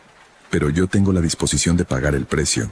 Mi abuela sacó algo de su bolsillo, un cuchillo pequeño, ceremonial, con mango de hueso tallado. Antes de que pudiéramos reaccionar, se cortó la palma de la mano. La sangre cayó sobre las hierbas ardientes, creando una llama azul brillante. Mi sangre, mi vida, mi espíritu. Ofrezco intercambio. Déjalos ir. Tómame a mí en su lugar. Abuela, no, grité, intentando salir del círculo. Miguel y Elena me sostuvieron. El tucuna se quedó inmóvil. Podía sentir algo cambiando en la habitación, un cambio en la presión del aire, en la calidad de la luz. Una vida por 5, murmuró la entidad. Es aceptable, una vida vieja, pero con conocimiento, con experiencia, con sabor. No, la voz era de Tomás. Para mi sorpresa, dio un paso adelante en el círculo. No puede ser solo ella. Esto fue nuestra culpa. Nosotros lo causamos. Si alguien tiene que pagar, deberíamos pagar todos. Tomás, ¿qué estás haciendo? Siseó Carla. Pero entonces entendí. Mi abuela nos había enseñado. En el mundo de los espíritus, en el reino de lo sobrenatural, las reglas eran diferentes. La voluntad importaba. El sacrificio importaba. Y el sacrificio dado libremente tenía más poder que el exigido. Él tiene razón, dije, mi voz fortaleciéndose. Esto fue nuestra responsabilidad. Abuela no puede pagar sola por nuestros errores. Uno por uno, los otros se unieron. Miguel, Elena, Carla, cada uno afirmando su disposición a asumir responsabilidad. Mi abuela nos miró, lágrimas en sus viejos ojos. Niños tontos y valientes, murmuró. Está bien, entonces lo haremos juntos, pero no con vidas, con algo más. Se giró hacia el tucuna. Ellos ofrecen algo más valioso que vidas. Ofrecen recuerdos. Los recuerdos de esta noche. De todo lo que vieron, todo lo que sintieron. El miedo que experimentaron. Eso es lo que comes, ¿verdad? Miedo, terror, desesperación. Toma los recuerdos de esta noche. Consúmelos. Y a cambio, vuelve a tu lugar y nunca más los molestes. El tucuna se inclinó hacia adelante. Ese vacío donde debería estar su cara pareció agrandarse, haciéndose más profundo. Sus recuerdos de mí, de esta noche, de todo lo que aprendieron sobre lo que existe más allá del velo. Había algo que podría haber sido consideración en su voz. Sí, es suficiente, es aceptable. Extendió algo que podría haber sido brazos, o tentáculos, o simplemente extensiones de oscuridad pura. Tocó la frente de cada uno de nosotros. Lo que sentí en ese momento es difícil de describir. Fue como si algo fuera arrancado de mi mente. No doloroso exactamente, pero profundamente perturbador. Como si páginas estuvieran siendo arrancadas de un libro, dejando solo bordes rasgados, donde antes había palabras completas. Cuando abrí los ojos, no recordaba haberlos cerrado. El tucuna se había ido. Las velas se habían consumido hasta ser apenas muñones. El sol comenzaba a salir por las ventanas. Nos miramos unos a otros, confundidos. ¿Qué estábamos haciendo todos aquí? ¿Por qué estábamos en la casa de Elena? ¿Y por qué mi abuela estaba aquí también? Tuvieron una noche difícil, dijo mi abuela suavemente. Pero están bien ahora, todo está bien. Los otros asintieron, aceptando esto sin cuestionar. Uno por uno, se fueron a sus casas. Solo yo me quedé, algo molestándome en el fondo de mi mente. Algo que había olvidado pero que se sentía importante. Abuela, dije lentamente, ¿qué pasó realmente anoche? Ella me miró con esos ojos antiguos y sabios. Aprendiste algo importante, niño. Aprendiste que hay cosas en este mundo que no deben ser tocadas, puertas que no deben ser abiertas. Y ahora tuviste suerte. El precio fue solo olvido. Pero, ¿por qué yo recuerdo entonces? Los otros no parecen recordar nada. Porque tú tienes el don, como yo. Sangre de tu sangre. El tucuna podría tomar los recuerdos específicos, pero no puede borrar completamente tu conciencia de los otros mundos. Vivirás con fragmentos, con impresiones, con el conocimiento de que hay más en este universo de lo que la mayoría ve. Y tenía razón. Han pasado 12 años desde esa noche. Los otros, Miguel, Carla, Tomás, Elena, no recuerdan nada de la sesión espiritista o de sus consecuencias. Para ellos es como si nunca hubiera sucedido. Siguen siendo amigos, viven vidas normales, inconscientes de lo cerca que estuvieron del desastre. Pero yo recuerdo. No todo. Los detalles son borrosos, fragmentados, como un sueño que se desvanece al despertar. Pero recuerdo lo suficiente. Recuerdo la lección más importante. Hay fuerzas en este mundo, y en los mundos más allá, que no deben ser invocadas por curiosidad o entretenimiento. Hay puertas que una vez abiertas no se pueden cerrar fácilmente, y hay precios que se pagan en monedas que nunca imaginamos. Mi abuela murió 3 años después de esa noche. De causas naturales, dijeron los doctores, pero yo sé la verdad. Sé que algo de su esencia, algo de su fuerza vital, fue dado esa noche. Ella pagó un precio para salvarnos, aunque los otros nunca lo supieron. A veces, en noches oscuras cuando el viento sopla cierto, puedo sentir algo, una presencia lejana, observando. El tucuna, tal vez, recordándome, recordándonos, esperando pacientemente en la oscuridad entre mundos. Y me pregunto, ¿realmente se fue? ¿O solo está esperando? Esperando que alguien más abra otra puerta. Esperando que otra alma curiosa y tonta juegue con fuerzas que no comprende. Esperando en la oscuridad, como siempre lo ha hecho, como siempre lo hará. Y ahí termina este testimonio.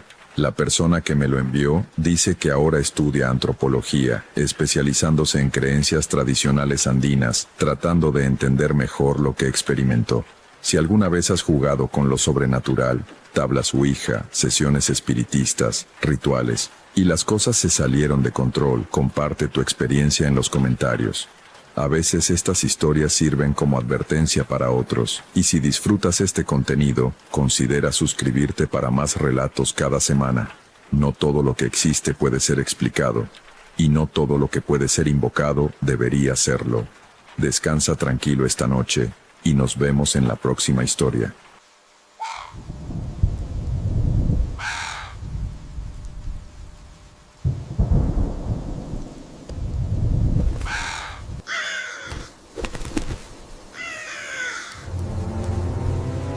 Esta historia me la envió un seguidor llamado Tomás, quien trabajaba como guarda forestal en los bosques del sur de Chile.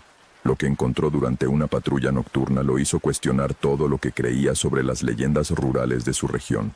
Si has pasado tiempo en bosques remotos y has sentido que algo te observaba desde la oscuridad entre los árboles, compártelo en los comentarios.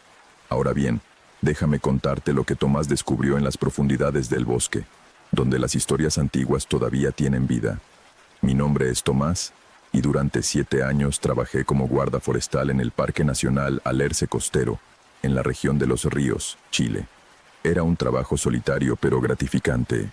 Pasaba días enteros caminando por senderos antiguos, monitoreando la flora y fauna, asegurándome de que los visitantes siguieran las regulaciones del parque. Me encantaba la soledad, el silencio interrumpido solo por el canto de los pájaros y el susurro del viento entre los alerces centenarios. Pero eso fue antes de la noche del 21 de junio, antes de que encontrara el claro, antes de que supiera que algunas leyendas existen por una razón. Todo comenzó cuando recibí reportes de varios excursionistas sobre luces extrañas en el sector norte del parque, cerca del Valle del Río Negro. Las descripciones eran consistentes. Luces azuladas moviéndose entre los árboles, apareciendo y desapareciendo, como si alguien llevara linternas pero sin seguir ningún sendero establecido. Mi primer pensamiento fue que eran cazadores furtivos.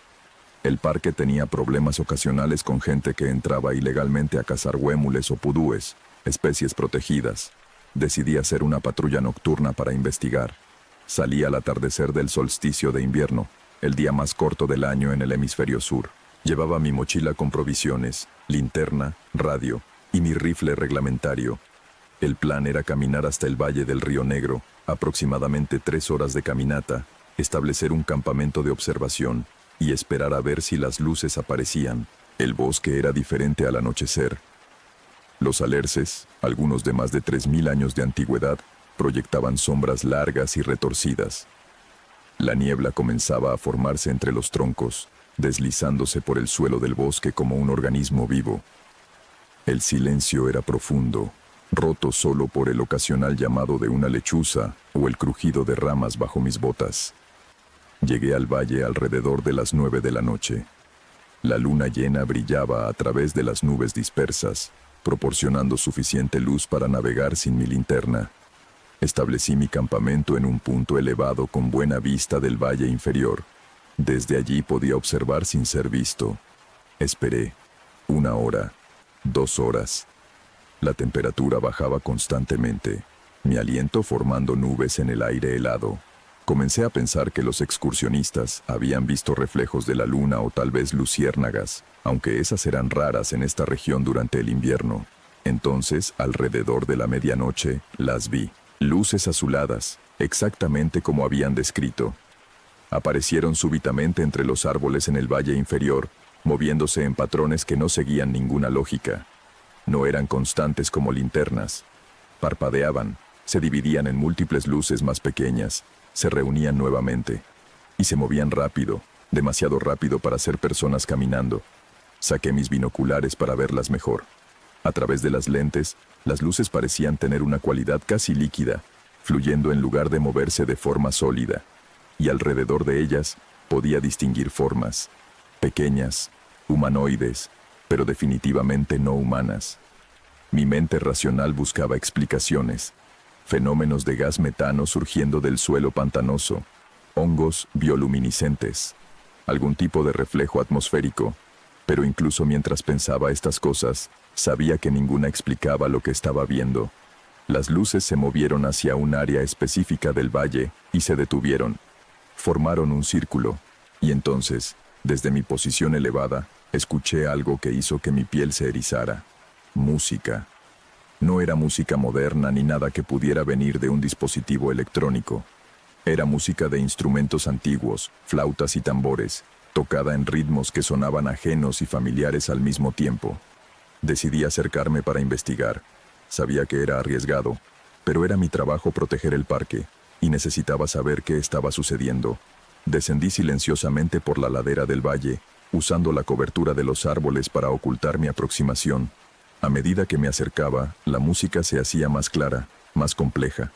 Y ahora podía escuchar voces también, cantando en un idioma que no reconocía, palabras que sonaban como mapudungún, la lengua mapuche, pero distorsionadas, más antiguas. Llegué al borde de un claro que no recordaba haber visto en ningún mapa del parque. En el centro del claro había una piedra grande, casi del tamaño de un auto pequeño, con símbolos tallados en su superficie que brillaban débilmente con la misma luz azul. Y alrededor de la piedra, bailando en círculo, había criaturas. No eran humanas. Eran pequeñas, tal vez de 1 metro de altura, con cuerpos delgados y extremidades que parecían demasiado largas para sus torsos. Su piel era oscura, casi negra, pero brillaba con un tono verdoso bajo la luz de la luna. Tenían rostros que eran vagamente humanoides, pero con ojos grandes y redondos que reflejaban la luz como los de un animal nocturno. Usaban ropa hecha de lo que parecía ser corteza de árbol y musgo, decorada con huesos pequeños y plumas. Algunos llevaban instrumentos, flautas hechas de bambú, tambores de piel estirada sobre marcos de madera. Otros simplemente bailaban, sus movimientos fluidos e hipnóticos. Mi mente luchaba por procesar lo que veía. Estas criaturas se parecían a las descripciones que había escuchado en las historias locales. Los ancianos mapuches de los pueblos cercanos al parque a veces hablaban de ellos, los Anchimayén, espíritus del bosque que habitaban en lo profundo de la naturaleza salvaje, que raramente se mostraban a los humanos. Siempre había asumido que eran solo leyendas, historias para asustar a los niños o explicar fenómenos naturales que la gente antigua no comprendía. Pero aquí estaban, tan reales como los árboles a mi alrededor. Me quedé oculto detrás de un tronco de alerce grueso, observando. Una parte de mí quería huir inmediatamente. Otra parte, la parte curiosa que me había llevado a convertirme en guarda forestal en primer lugar, necesitaba entender. El ritual, porque claramente era algún tipo de ritual, continuó durante lo que pareció horas. Las criaturas cantaban y bailaban, y la piedra en el centro brillaba cada vez más intensamente. Entonces, algo comenzó a materializarse sobre la piedra. Era una figura más grande que las demás, tal vez de 2 metros de altura, pero claramente de la misma especie. Llevaba un tocado elaborado hecho de ramas, huesos de animales, y lo que parecían ser cráneos de aves. Su piel era más pálida que la de los otros, casi gris, y marcada con tatuajes o pinturas que formaban patrones espirales. Cuando esta figura habló, su voz resonó en el claro como si viniera de todas direcciones. Hablaba en ese idioma antiguo, pero de alguna manera podía entender fragmentos. Hablaba de equilibrio, de territorios, de un pacto antiguo que debía ser renovado. Las criaturas más pequeñas se arrodillaron. El ser grande extendió sus manos, y de la tierra alrededor de la piedra comenzaron a surgir cosas. Plantas que no reconocía, brotando y creciendo a velocidad imposible. Hongos que brillaban con luz propia. Y entre las plantas, animales aparecieron. Zorros, pudúes, pájaros, todos acercándose al círculo sin miedo. Comprendí entonces que estaba presenciando algo fundamental, algo que existía mucho antes que los humanos pisaran estos bosques. Este era un ritual de la naturaleza misma, una renovación de ciclos que habían continuado durante milenios. Debería haberme quedado oculto, debería haber observado en silencio y luego retirarme sin ser detectado. Pero en ese momento, pisé una rama seca. El chasquido resonó en el claro como un disparo. Todas las criaturas se congelaron. Sus cabezas giraron al unísono hacia mi posición. Docenas de pares de ojos brillantes me miraron directamente, aunque yo estaba escondido en la oscuridad entre los árboles. El ser alto levantó una mano y el ritual se detuvo. Habló una palabra y las criaturas más pequeñas comenzaron a moverse hacia mí. No corrían, sino que se deslizaban entre las sombras con una gracia antinatural que las hacía difíciles de seguir con la vista. Retrocedí, tropezando en mi prisa. Giré para correr, pero estaban por todas partes, rodeándome, cortando cualquier ruta de escape. Sus ojos brillaban en la oscuridad, observándome sin parpadear. Una de ellas se acercó más que las otras. Extendió una mano hacia mí, y vi que sus dedos eran largos y terminaban en uñas que parecían garras. Esperaba violencia, esperaba ser atacado, pero en lugar de eso, la criatura simplemente me tocó. Un roce ligero en mi brazo, y en ese momento, visiones inundaron mi mente. Vi el bosque como realmente era, no solo los árboles y animales que podía ver con mis ojos, sino las capas invisibles debajo. Vi energías fluyendo a través de la tierra, conectando cada planta, cada criatura. Vi espíritus del bosque, miles de ellos, algunos antiguos más allá de toda comprensión, habitando en árboles, rocas, ríos. Vi la historia del bosque, retrocediendo siglos, milenios. Vi cuando los primeros humanos llegaron, los mapuches, viviendo en armonía con estos espíritus. Vi los pactos que hicieron, promesas de respeto mutuo y coexistencia. Vi cuando esos pactos comenzaron a romperse, cuando la gente moderna llegó con sus sierras y sus carreteras, ignorando las antiguas alianzas. Y vi el presente, donde estos espíritus luchaban por mantener el equilibrio en un mundo que cada vez los ignoraba más. Vi que el Parque Nacional, aunque protegido legalmente, aún era vulnerable, que había fuerzas trabajando para explotarlo, para talarlo, para convertirlo en algo diferente a lo que había sido durante miles de años. La visión terminó tan abruptamente como había comenzado. Me encontré de rodillas en el suelo del bosque, jadeando. La criatura había retirado su mano, y ahora todas ellas me observaban en silencio. El ser alto se acercó. Su presencia era abrumadora, no amenazante, sino simplemente vasta, como estar frente a un alerce de 3000 años y sentir el peso de todo ese tiempo. Habló, y esta vez entendí cada palabra con perfecta claridad, aunque seguía usando ese idioma antiguo. «Eres un guardián de este lugar», dijo. No era una pregunta. «Pero no comprendes verdaderamente lo que guardas. Este bosque está vivo de formas que tu gente ha olvidado. Nosotros somos parte de él. como las raíces son parte del árbol. ¿Qué son ustedes? Logré preguntar, mi voz apenas un susurro. Somos los Anchimayén, los espíritus guardianes. Hemos habitado estos bosques desde antes de que tu especie aprendiera a caminar erguida.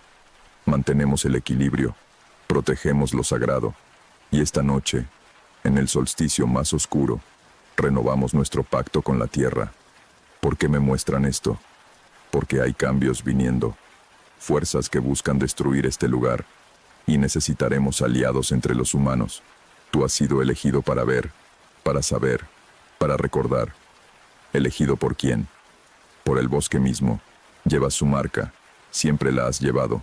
Es por eso que te sientes en casa aquí, por eso elegiste protegerlo. El ser extendió su mano, y en su palma apareció algo, una piedra pequeña, del tamaño de una nuez, que brillaba con la misma luz azul que la piedra central. Toma esto. Es un fragmento del corazón del bosque. Mientras lo tengas, podrás sentir cuando el bosque esté en peligro. Y cuando llegue ese momento, deberás decidir qué tan lejos estás dispuesto a llegar para protegerlo. Tomé la piedra. Estaba tibia al tacto, y cuando mis dedos se cerraron alrededor de ella, sentí un pulso, como un latido de corazón. ¿Y si fracaso?, pregunté. Entonces el bosque morirá, y nosotros con él, y este mundo será un poco más oscuro, un poco más silencioso, un poco más muerto. Hizo una pausa. Pero no creemos que fracasarás. El bosque no se equivoca al elegir a sus guardianes. Las criaturas comenzaron a retirarse, desvaneciéndose entre las sombras. El ser alto fue el último en irse, su forma disolviéndose gradualmente hasta que solo quedaron sus ojos brillantes. Y luego, nada. Me quedé solo en el claro. La piedra central había dejado de brillar, convirtiéndose en solo una roca ordinaria. La música había cesado. No había evidencia del ritual excepto por el círculo de plantas que habían brotado, ahora marchitándose rápidamente en el aire frío del invierno. Caminé de regreso a mi campamento en un estado de aturdimiento. Pasé el resto de la noche despierto, mirando la pequeña piedra brillante en mi mano, preguntándome si todo había sido real o si había tenido algún tipo de alucinación inducida por el frío y la fatiga. Pero cuando amaneció y bajé al valle nuevamente, encontré el claro exactamente donde lo recordaba, y la piedra en mi bolsillo seguía pulsando suavemente, cálida y viva. Regresé a la estación de guardaparques y escribí mi reporte. Dije que había investigado las luces reportadas y que probablemente eran fenómenos naturales de bioluminiscencia, nada de qué preocuparse. No mencioné a los Anchimayén, ni el ritual, ni la piedra que ahora llevaba conmigo en todo momento. ¿Quién me habría creído? Incluso yo mismo dudaba de mi cordura en momentos de lucidez. Pero entonces, 3 semanas después, la piedra se calentó de repente durante mi patrulla diaria. No era el calor suave que siempre tenía, sino un calor urgente, casi quemando mi piel a través del bolsillo de mi camisa. El bosque estaba en peligro. Seguí la sensación, dejando que la piedra me guiara. Me llevó a la frontera norte del parque, donde encontré un grupo de hombres con equipos de topografía, marcando árboles, tomando medidas. Esta es propiedad protegida, les dije, mostrando mi identificación. ¿Qué están haciendo aquí? El líder del grupo, un hombre en traje inadecuado para el bosque, me mostró documentos.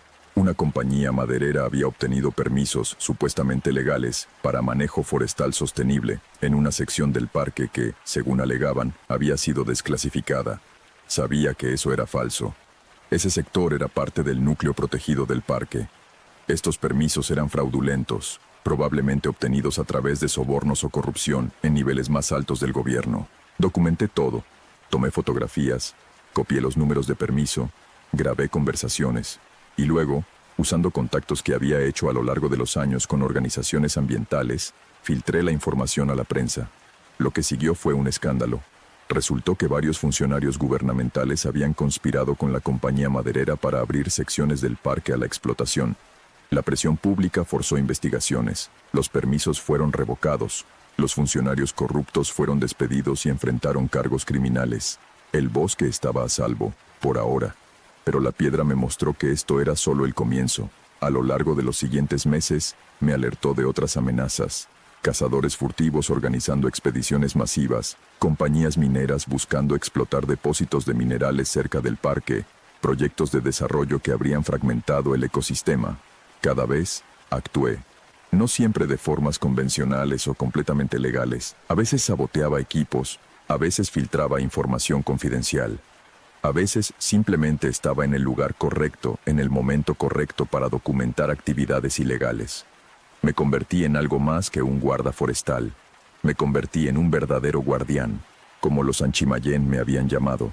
Y a veces, en noches de luna llena, especialmente durante los solsticios, veo las luces azuladas nuevamente. No me acerco más. He aprendido que algunos misterios son mejor observados desde la distancia, con respeto y reverencia. Pero sé que están allí. Sé que los Anchimayén continúan sus rituales, manteniendo el equilibrio, protegiendo el corazón del bosque. Y sé que mientras yo haga mi parte, ellos harán la suya. La piedra nunca deja de pulsar. Es un recordatorio constante de que soy parte de algo más grande que yo mismo, algo antiguo y vital.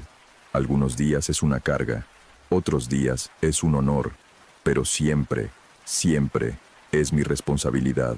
Hace 2 meses, recibí una oferta de trabajo en la ciudad, una posición administrativa con mejor pago, menos riesgo, más estabilidad. Mis amigos y familia me instaron a aceptarla. Ya has hecho suficiente, me dijeron. Es hora de pensar en tu futuro, pero cuando sostuve la piedra en mi mano, sintiendo su pulso constante, supe que no podía irme. El bosque me había elegido. Los Anchimayén me habían confiado su protección, y mientras la piedra siguiera latiendo, mientras el bosque siguiera necesitándome, mi lugar estaba aquí. Rechacé la oferta. Sigo trabajando como guarda forestal en el Parque Nacional Alerce Costero, y cada noche, antes de dormir, sostengo la piedra y escucho el latido del corazón del bosque, ese pulso antiguo que ha continuado durante milenios y que, si tengo algo que decir al respecto, continuará durante milenios más. Porque algunos lugares son sagrados, algunos pactos son eternos, y algunos guardianes no pueden simplemente alejarse, sin importar cuán tentadora sea la normalidad. El bosque me eligió, y yo elegí al bosque.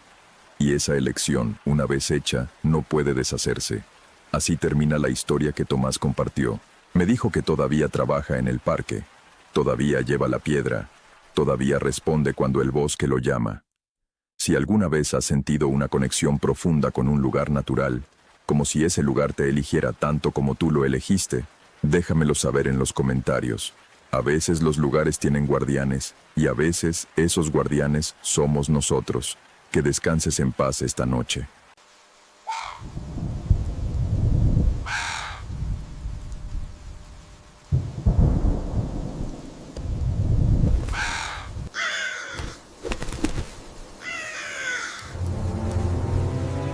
Recibí este testimonio de una seguidora llamada Valeria, quien vive en Medellín, Colombia. Lo que me contó sobre los primeros meses de vida de su hija me dejó profundamente perturbado, porque suena exactamente como algo que podría pasarle a cualquier familia joven. Si eres padre o madre y has notado cosas extrañas en el monitor de tu bebé, cosas que no pueden explicarse fácilmente, déjalo en los comentarios. Antes de comenzar, si estas historias te atrapan y quieres más contenido como este, suscríbete al canal. Publicamos nuevas historias cada semana. Ahora, esta es la historia de Valeria y lo que descubrió que estaba visitando la habitación de su hija cada noche. Me llamo Valeria, tengo 31 años, y necesito contar esto porque llevo 2 años guardándolo, y siento que me está consumiendo por dentro. Mi esposo Andrés y yo no hablamos de ello. Simplemente fingimos que nunca pasó, pero pasó, y si no lo cuento, creo que voy a enloquecer. Todo comenzó en marzo de 2022. Nuestra hija Emma acababa de nacer. Era nuestra primera bebé y, como cualquier padre primerizo, estábamos aterrados de hacer algo mal. Leímos todos los libros, tomamos todas las clases, compramos todo lo que supuestamente necesitábamos. Una de esas cosas era un monitor de bebés de última generación. No era uno de esos monitores antiguos que solo transmiten audio. Este tenía cámara de alta definición, visión nocturna, sensor de temperatura, detector de movimiento, y podías verlo desde tu teléfono mediante una aplicación. Costó casi $1.000.000, pero queríamos lo mejor para Emma. Instalamos la cámara en la esquina de su habitación, apuntando directamente a su cuna. La imagen era cristalina, incluso en la oscuridad completa. Podías ver cada detalle, su pequeña cara, sus manitas, incluso contar sus respiraciones. Las primeras semanas fueron agotadoras como lo son para cualquier padre nuevo.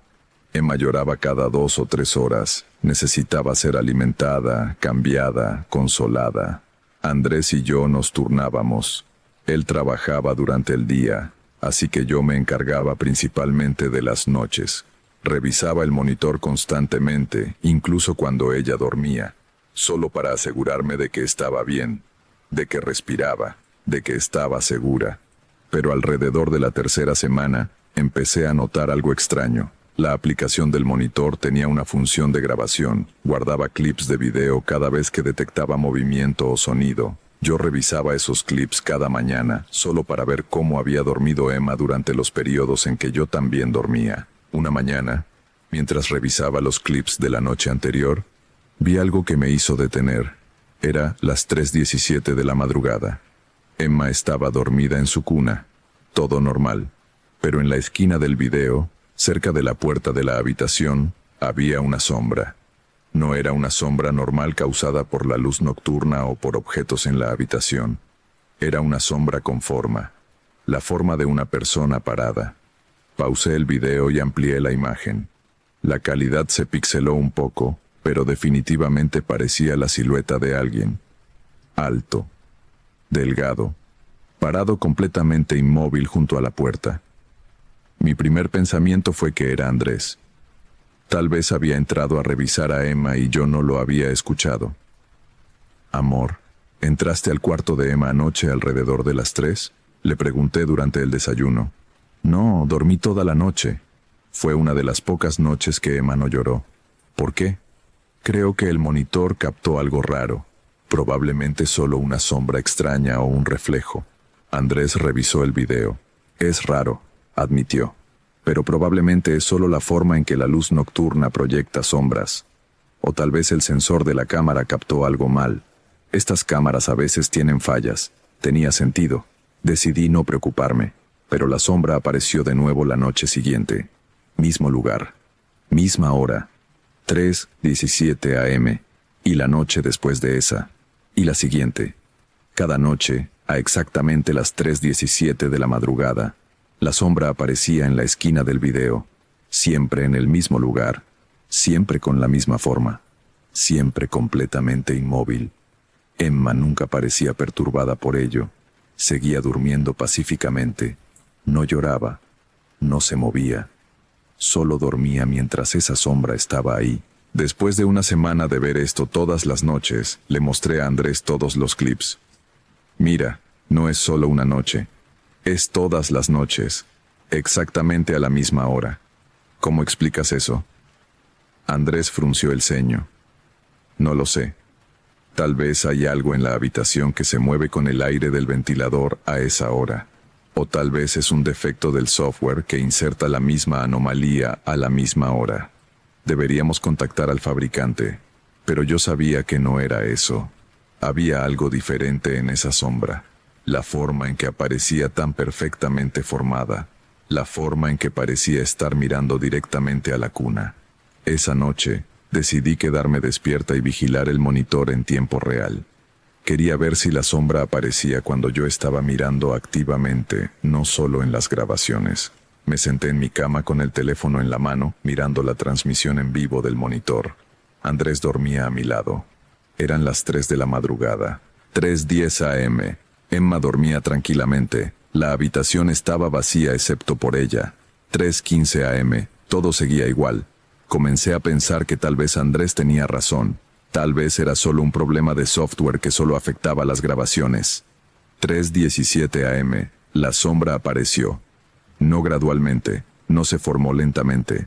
Simplemente estaba ahí de repente. Un segundo la esquina estaba vacía. El siguiente había una figura oscura parada allí. Mi corazón comenzó a latir salvajemente. Miré la pantalla con ojos muy abiertos. La figura no se movía. Solo estaba ahí, parada, como una estatua oscura. Y entonces hizo algo que hizo que mi sangre se congelara. La figura giró su cabeza, lentamente. y miró directamente a la cámara. No tenía cara, no tenía rasgos, solo era una silueta oscura, pero de alguna manera imposible de explicar, supe que me estaba mirando, a través de la cámara, a través del teléfono, directamente a mí. Solté un grito ahogado y dejé caer el teléfono. Andrés se despertó de inmediato. ¿Qué pasa? ¿Qué pasó? La sombra, la vi. Estaba mirando. No podía formar oraciones coherentes. Andrés agarró mi teléfono del suelo. La pantalla mostraba el monitor. La esquina estaba vacía. La sombra se había ido. Emma seguía durmiendo. Valeria, no hay nada ahí. Estaba ahí. La vi. Me miró. Estás exhausta. No has dormido bien en semanas. Tu mente te está jugando trucos. Tal vez tenía razón. Tal vez estaba tan agotada que estaba alucinando. Pero lo que vi se sintió tan real, tan terriblemente real. A la mañana siguiente, revisé la grabación de esa noche. La sombra aparecía a las 3:17, como siempre. Pero en la grabación no giraba la cabeza. Solo estaba ahí, inmóvil, durante aproximadamente 2 minutos antes de desaparecer. ¿Había imaginado que me miró? ¿O la grabación no capturó ese momento? No lo sabía. Pero decidí hacer algo. Esa noche, a las 3:15 a.m., entré físicamente a la habitación de Emma. Si había algo ahí, lo vería con mis propios ojos. Me paré junto a la cuna, mirando a Emma dormir. Mi teléfono estaba en mi mano, mostrando la transmisión en vivo del monitor. Podía verme a mí misma en la pantalla, parada junto a la cuna. 3:17 a.m. Sentí un cambio en la habitación. La temperatura cayó, no gradualmente sino de repente, como si alguien hubiera abierto una ventana en pleno invierno. Podía ver mi aliento, y entonces lo sentí, una presencia, justo detrás de mí. Cada instinto me gritaba que no mirara, que saliera corriendo de la habitación, pero tenía que saber, tenía que ver. Giré lentamente, no había nadie ahí. La habitación estaba vacía, solo yo y Emma. Pero miré mi teléfono, la transmisión en vivo del monitor. En la pantalla había alguien parado detrás de mí. Una figura alta, oscura, sin rasgos definidos, parada a menos de medio metro de mi espalda, tan cerca que debería poder sentir su respiración. Pero cuando miraba la habitación real con mis propios ojos, no había nada. Solo existía en la cámara. Salí de la habitación caminando hacia atrás, sin apartar la mirada del espacio vacío detrás de mí. Cuando crucé el umbral de la puerta, la temperatura volvió a la normalidad instantáneamente. Cerré la puerta y me apoyé contra ella, temblando. Miré mi teléfono. En la pantalla del monitor, la figura seguía en la habitación de Emma. Ahora estaba parada directamente junto a la cuna, mirando hacia abajo a mi bebé dormida. Abrí la puerta bruscamente y encendí la luz de la habitación. Emma se despertó inmediatamente, parpadeando por la luz repentina. Comenzó a llorar, pero la habitación estaba vacía. Cuando miré el monitor, la figura había desaparecido. Esa fue la gota que derramó el vaso. A la mañana siguiente, llamé a un sacerdote. El padre Miguel vino a la casa esa tarde. Era un hombre mayor, de unos 60 años, que había sido sacerdote en nuestra parroquia durante décadas. Le conté todo. Esperaba que pensara que estaba loca, pero no lo hizo. No eres la primera persona que me cuenta algo así, dijo con seriedad. Los monitores de bebés modernos, las cámaras de seguridad, a veces captan cosas que existen en frecuencias que nuestros ojos no pueden ver normalmente, pero que las cámaras sí pueden. ¿Qué es esa cosa? ¿Está tratando de hacerle daño a mi bebé? No lo sé con certeza, pero voy a bendecir tu casa y específicamente la habitación de tu hija. Y te voy a dar algo. Me entregó un rosario pequeño. Cuelga esto sobre la cuna de Emma y reza, todos los días, por protección. El padre Miguel bendijo toda la casa, prestando especial atención a la habitación de Emma. Roció agua bendita en cada esquina, recitó oraciones en latín, colocó una pequeña medalla de San Miguel en la cabecera de la cuna. Ahora, hay algo más que necesitas hacer, dijo. Esa cámara, necesitas moverla. ¿Moverla? ¿Por qué? Porque creo que no está captando algo que está ahí. Creo que está sirviendo como portal. como ventana, permitiendo que algo mire hacia adentro. Y cuanto más miras, más fuerte se vuelve la conexión. Pero necesito el monitor. ¿Cómo voy a saber si Emma está bien? Usa el audio solamente, o consigue un monitor diferente, uno más simple. Pero esa cámara específica, en ese lugar específico, está creando una puerta, y algo la está usando. No quería creerlo. Sonaba demasiado absurdo, demasiado sobrenatural. Pero esa noche, seguí su consejo. Desconecté el monitor con cámara y lo guardé en un armario. Compré un monitor simple de audio en una farmacia cercana. Esa noche, por primera vez en semanas, dormí sin ver sombras en ninguna pantalla. Pero la historia no termina ahí. 3 días después, estaba limpiando y decidí revisar el monitor desconectado que había guardado. Quería ver si tal vez podía venderlo o devolverlo. Lo saqué del armario y por curiosidad, lo enchufé. La aplicación en mi teléfono se conectó automáticamente. La cámara todavía estaba donde la había dejado, apuntando al rincón del armario. Solo mostraba ropa colgada y cajas, pero la aplicación mostraba que había grabaciones nuevas, de las últimas 3 noches, incluso estando desconectada de la corriente. Con manos temblorosas, abrí las grabaciones. Cada una mostraba lo mismo. Oscuridad total, como si la cámara estuviera en un lugar completamente negro, pero podías escuchar audio, respiración pesada, y cada tanto, una voz, susurrando tan bajo que casi no se podía distinguir.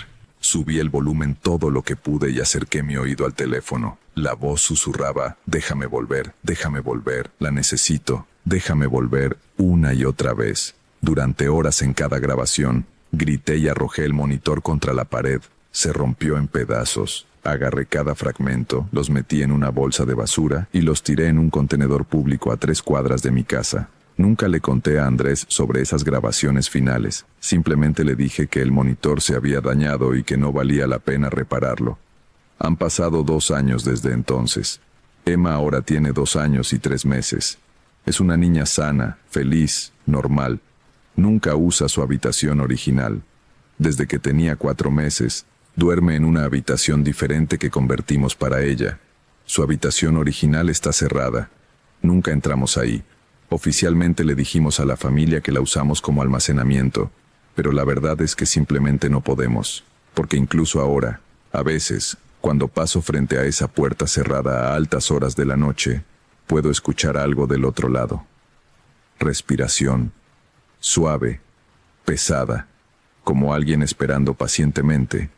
Y en las noches más silenciosas, cuando Emma está profundamente dormida en su nueva habitación y Andrés también duerme, juro que puedo escuchar esa voz susurrando desde detrás de la puerta cerrada. Déjame volver, la necesito. Déjame volver. Nunca volveré a usar monitores con cámara. Nunca volveré a abrir esa puerta. Y cuando Emma sea lo suficientemente mayor, nos mudaremos de esta casa. Porque aprendí algo aterrador. Hay cosas que existen en los espacios entre lo visible y lo invisible. Y a veces, la tecnología que creamos para sentirnos más seguros es exactamente lo que les da una forma de entrar. El padre Miguel tenía razón. La cámara no estaba captando algo que ya estaba ahí.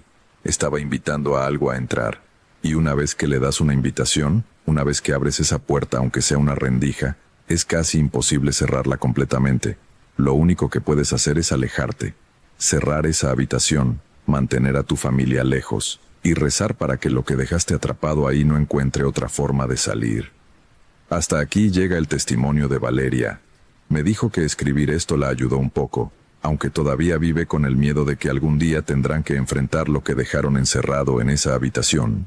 Si alguna vez has notado cosas extrañas en monitores de bebés, cámaras de seguridad o cualquier dispositivo que te permita ver espacios remotamente, déjalo en los comentarios. A veces la tecnología capta más de lo que queremos ver. Cuida a tu familia, cuídate tú, y nos vemos en la siguiente historia. Que descanses bien.